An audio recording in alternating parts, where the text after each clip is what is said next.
CapCut Align Motion ဘူရန် Kind Master ထက်အရန်အသုံးလို့အဆင်ပြေတဲ့ Video Editor App အကြောင်းလေးပြောပြမှာဖြစ်ပါတယ် YouTube TikTok Facebook ဘယ် Social Media ဖြစ်ဖြစ် Video Editing လုပ်မယ်ဆိုရင်ဒီ application ကိုသုံးသင့်ပါတယ်စိတ်ဝင်စားတဲ့ဆိုရင် Video ကိုအဆုံးထိကြည့်ပေးပါ Video Editing Application ကတော့အများကြီးရှိပါတယ်ဒါပေမဲ့တော်တော်များများက Feature တွေပတ်စံပေးဝယ်သုံးနေရပါတယ်ဒါမှမဟုတ် Watermark ပါပါတယ်ပေါ့နော် Watermark လည်းမပါခြင်းကိုပတ်စံလည်းပေးမသုံးခြင်းဘူးအဲ့လို application ရှိလာလို့မေးရင်တော့ရှိပါတယ်လို့ပြောပြစေအဲ့ဒီ application နာမည်ကInShot Video Editor လို့ခေါ်ပါတယ် InShot Application အားသာချက်ကတော့အတန်ကို recording လုပ်လို့ရမယ်ပြီးရင် text တွေလှလှလေးရေးလို့ရမယ်မြန်မာဖောင်းအမှန်နဲ့ရေးလို့ရမယ်ပြီးတော့ animation တွေအများကြီးပါပါတယ်ဓာတ်ပုံရင်နောက်ခံကိုဖြတ်လို့ရတယ်အဖက်အမျိုးမျိုးနဲ့ effect အမျိုးမျိုးကိုအလွယ်တကူသုံးလို့ရတယ်ပြီးတော့ feature တွေအားလုံးက free သုံးလို့ရတယ်ဒါဆိုရင်ဒီ application ကိုဘယ်လိုသုံးရတာလဲဆိုတာလေးကိုလိုက်ကြည့်လိုက်ရအောင် application တောင်းဖို့ကျွန်တော်တို့ပထမဆုံး Play Store ထဲဝင်ပါမယ် search box မှာ InShot ဆိုပြီးတော့ရိုက်ချလိုက်ပါဒီ application ဖြစ်ပါတယ်ဒီ application ကိုကျွန်တော်တို့ install ထားမှာဖြစ်ပါတယ်ကျွန်တော် install ထားတာမလို့ကျွန်တော် open လုပ်နှိပ်လိုက်ပါမယ်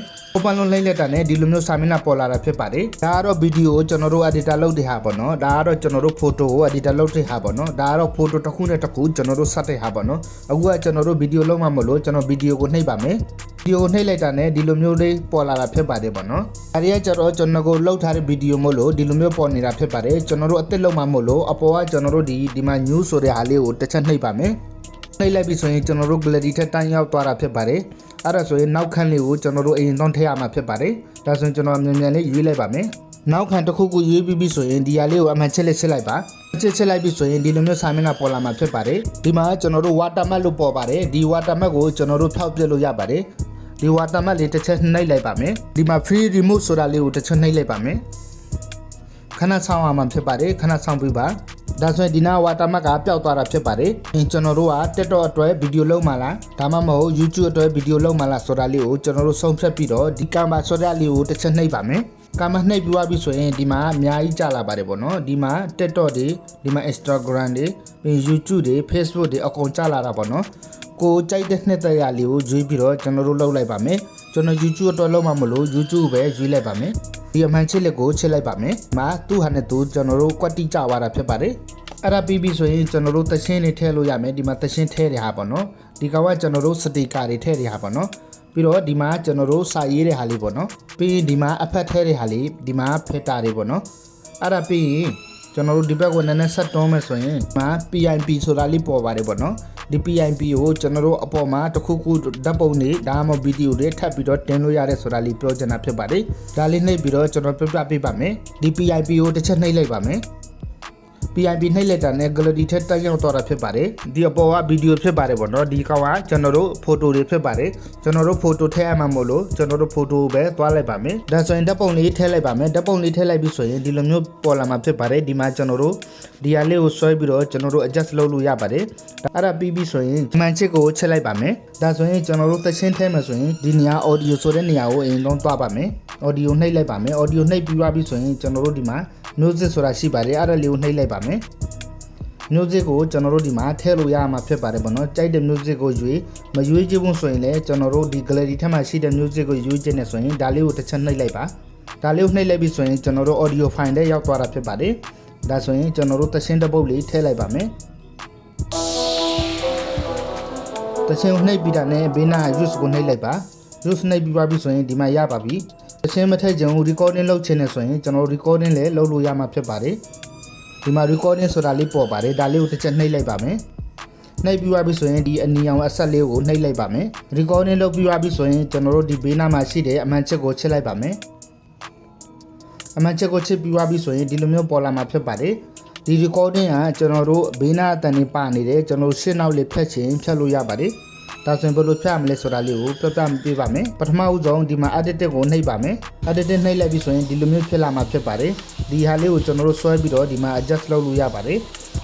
ဒါဘယ်နေရာနဲ့ဘယ်ထိကျွန်တော်တို့အတန် recording လုပ်ထားတဲ့ဆိုတာလေးကိုဒီမှာကျွန်တော်တို့ adjust လုပ်လို့ရမှာဖြစ်ပါတယ် adjust လုပ်ပြီးဆိုရင်ဒီအပေါ်မှာရှိတဲ့အမှန်ချက်ကိုချစ်လိုက်ပါနောက်တစ်ခုကတော့ကိုလှုပ်ထားတဲ့အတန်ဆူညံ့နေတယ်ဆိုရင်ဒီဟာလေးကိုကျွန်တော်တို့ enhance လုပ်လို့ရမှာဖြစ်ပါတယ်ဒီလိုမျိုးနည်းနည်းလေးတွန်းလိုက်ပါမယ်ဒီဘက်တွန်းပြီးတော့ no cell ဆိုတဲ့ဟာလေးကိုကျွန်တော်တို့ off ထားတာဖြစ်ပါတယ်ဒါလေးကို on လိုက်ပါမယ်ဒါလေး on နေဆိုတာကျွန်တော်တို့ အတန်ကိုဘေးနာအတန်နေမပေါအောင်ထိမ့်ပေးတဲ့ဟာလေးဖြစ်ပါတယ်အတန်လည်းထည့်ပြီးသချင်းလည်းထည့်ပြီးဆိုရင်ဒီအမှန်ချစ်ကိုချက်လိုက်ပါမယ်အဲ့ဒါပြီးတာနဲ့ကျွန်တော်တို့ဒီမှာစတီကာတွေထည့်လို့ရမှာဖြစ်ပါတယ်စတီကာကိုနှိပ်လိုက်ရင်ဒီလိုမျိုးစတီကာတွေများများရှိပါတယ်ပေါ့နော်ဒီကြိုက်တဲ့ဟာလေးကိုကျွန်တော်တို့ထည့်လို့ရမှာဖြစ်ပါတယ်အဲ့ဒါထည့်ပြီးဆိုရင်အမှန်ချစ်ကိုချက်လိုက်ပါပြီးတော့ဒီမှာထားခြင်းတဲ့နေရာကိုဒီလို adjust လုပ်လို့ရမှာဖြစ်ပါတယ်စတီကာထည့်ပြီးတာနဲ့ဒီလိုမျိုးအမှန်ချစ်ကိုချက်လိုက်ပါမယ်အဲ့ဒါချစ်ပြီးသွားပြီဆိုရင်ကျွန်တော်တို့ဒီမှာစာရီရေးလို့ရမှာဖြစ်ပါတယ်စာဘယ်လိုရမလဲဆိုရင်ကျွန်တော်တို့ဒီမှာ touch ကိုနှိပ်ပါမယ် touch ကိုနှိပ်ပြီးတာနဲ့ကျွန်တော်တို့ဒီမှာနောက်ထပ်ဒီမှာ touch ကိုထပ်နှိပ်ပါမယ် touch ကိုနှိပ်ပြီးတာနဲ့ဒီမှာကျွန်တော်တို့ keyboard တွေပေါ်လာတာဖြစ်ပါတယ်ဒီမှာကျွန်တော်တို့ဗမာလိုရေးရင်လည်းရေးလို့ရမှာဖြစ်ပါတယ်ကျွန်တော်ရေးပြပေးပါမယ်ဒီလိုမျိုးရေးလို့ရပါတယ်ဒီလိုမျိုးစာရေးပြီးဆိုရင်ဘေးနာအမှတ်ချက်ကိုချက်လိုက်ပါမယ်အမှတ်ချက်ချစ်ပြီးသွားပြီဆိုရင်ဒီစာကိုကျွန်တော်တို့ကြိုက်တဲ့နေရာလဲထားလို့ရမှာဖြစ်ပါတယ်ဒါဆိုရင်နေရာတစ်ခုထားလိုက်ပြီဆိုရင်ရပါပြီပေါ့နော်အဲ့ဒါဆိုရင်ဒီစာကိုကျွန်တော်တို့ဒီလောက်လှလှလေးစာကိုဘယ်လိုထည့်ရလဲဆိုတာလေးပြပြပေးပါမယ်ဒီအတစ်ကိုထပ်နှိပ်ပါမယ်နှိပ်ပြီးသွားပြီဆိုရင်ဒီမှာကျွန်တော်တို့ color တွေ share လို့ရမှာဖြစ်ပါတယ်ဘယ် color တွေထားခြင်းလဲထားလို့ရမှာဖြစ်ပါတယ်ပေါ့နော်အဲ့ဒါပြီးရင်ကျွန်တော်တို့ဒီမှာဘေးနာမှာ AA ဆိုတာရှိတယ်အဲ့ဒါလေးကိုနှိပ်လိုက်ပါမယ်ဒီမှာအင်္ဂလိပ်လိုလည်းကျွန်တော်တို့ထားလို့ရမယ်ပေါ့နော်ဒီလိုမျိုးမြန်မာဖောက်ကိုဘယ်ရယူထားလဲဆိုရင်ကျွန်တော်ပြပြပေးပါမယ်အလဲရနဲ့ဘတ်ထွက်လိုက်ပါမယ်ဒီမှာ Zfont 3ဆိုတဲ့ application တွေကကျွန်တော်ယူထားတာဖြစ်ပါတယ်ဒါလေးကိုတစ်ချက်ဖွင့်လိုက်ပါမယ်ဒီမှာဖောက်နေလှလှလေးကိုကျွန်တော်တို့ထည့်လို့ရမှာဖြစ်ပါတယ်အယောင်ဆောင်ထည့်ခြင်းနဲ့ဆိုရင်ဒီမှာအယောင်ဆောင်တွေကိုကျွန်တော်တို့ဒီမှာရွေးပြီးတော့များများလေးရွေးပြီးတော့ကျွန်တော်တို့ဒီမှာ down ထားလို့ရမှာဖြစ်ပါတယ်ဒီလိုမျိုးတွေဒီမှာ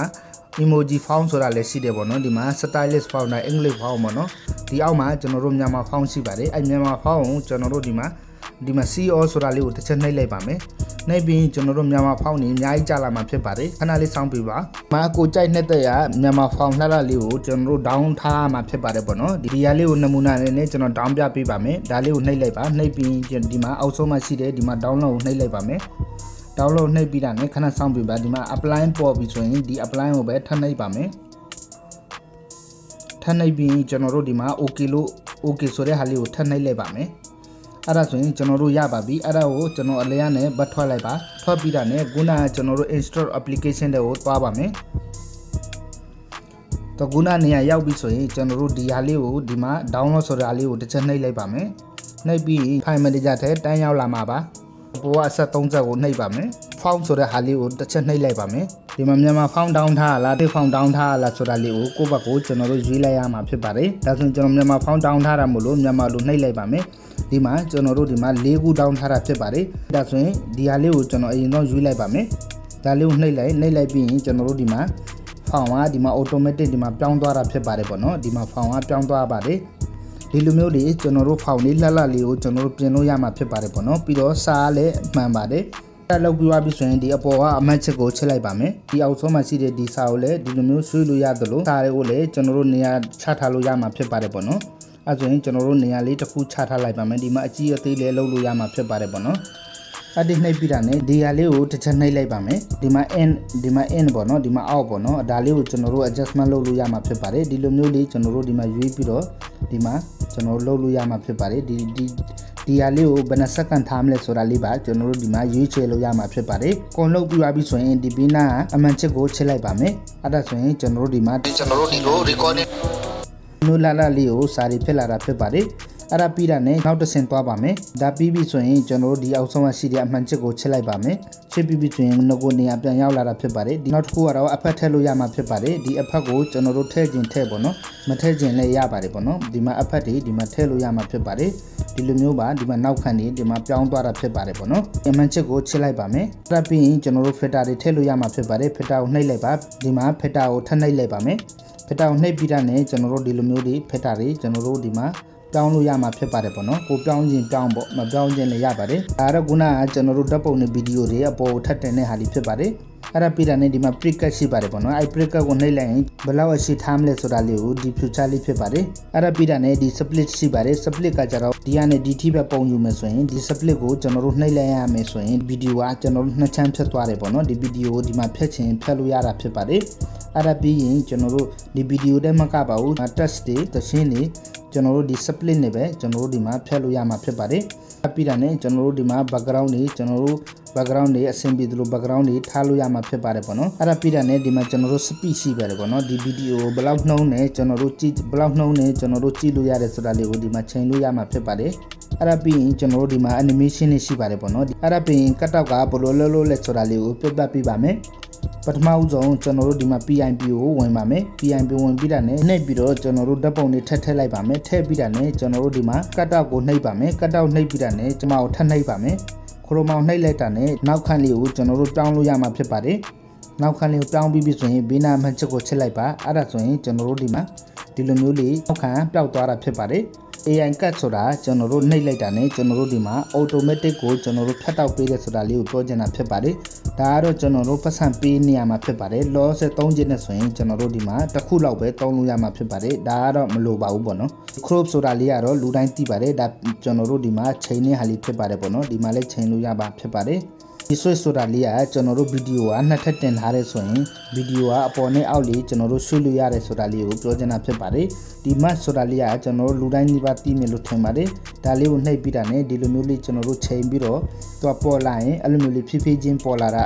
future လေးဖြစ်ပါတယ်အဲ့ပြီးတာနဲ့ဒါကတော့ opacity ပေါ့နော်ဘယ်လောက်ကျွန်တော်တို့အလင်းအောင်ထားမလဲဘယ်လောက်ကျွန်တော်တို့အမှောင်ထားမလဲဆိုတာလေးကိုပြောချင်တာဖြစ်ပါတယ်အဲ့ဒါပြီးတာနဲ့ကျွန်တော်တို့ဒီမှာ voice effect ဆိုတာရှိပါတယ်အတန် recording လုပ်ထားတဲ့အတန်ကိုကျွန်တော်တို့ယောက်ျားလေးအတန်ပြောင်းလို့ရတယ်လို့မင်းကလေးအတန်ကြီးပြောင်းလို့ရမှာဖြစ်ပါတယ်ဒါတွေကအကုန်လုံး free ကြီးဖြစ်ပါတယ်အဲ့ဒါပြီးတာနဲ့ကျွန်တော်တို့ဒီမှာ duplicate လုပ်လို့ရပါတယ်ဒီ video ကိုပဲကျွန်တော်တို့နှစ်ထပ်လုပ်လိုက်တာဖြစ်ပါတယ်ပေါ့နော်နောက်တစ်ခုကကျွန်တော် PIP ကိုနှိပ်ပါမယ် PIP နှိပ်လိုက်တာနဲ့ဒီမှာကျွန်တော်တို့ဓာတ်ပုံတွေတင်ထားတဲ့ဟာကိုတစ်ချက်ထိလိုက်ပါထိပြီးတာနဲ့ကျွန်တော်တို့ဒီမှာ animation တွေထည့်ရမှာဖြစ်ပါတယ် animation တွေထည့်ဖို့ကျွန်တော်တို့ဒီမှာ animation အလေးကိုတစ်ချက်နှိပ်လိုက်ပါမယ်နှိပ်ပြီးရပြီဆိုရင်ကျွန်တော်တို့ဒီလိုမျိုးလေး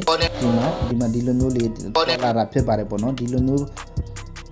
အောက်ကနေသွားတဲ့ဟာတွေရောဒီပါအပေါ်ကနေအောက်လာတဲ့ဟာတွေရောအမျိုးမျိုးကျွန်တော်တို့လုပ်လို့ရမှာဖြစ်ပါတယ်ပေါ့နော်အရေးကြီးတဲ့ future တွေအကုန်လုံးနေပါအောင်ကျွန်တော်ပြပြထားတာဖြစ်ပါတယ်အားလုံးနားလည်မယ်လို့ညွှန်လင်းပါတယ်ဗီဒီယိုပြီးသွားပြီးအကုန်လုပ်ပြီးသွားပြီဆိုရင်အပေါ်က export ကိုနှိပ်လိုက်ပါမယ် clarity ထက်ရောက်သွားမှာဖြစ်ပါတယ်အဆုံးထိကြည့်ပြီးတဲ့အတွက်ကျေးဇူးအများကြီးတင်ပါတယ်နောက်ဗီဒီယိုမှာပြန်တွေ့ရအောင်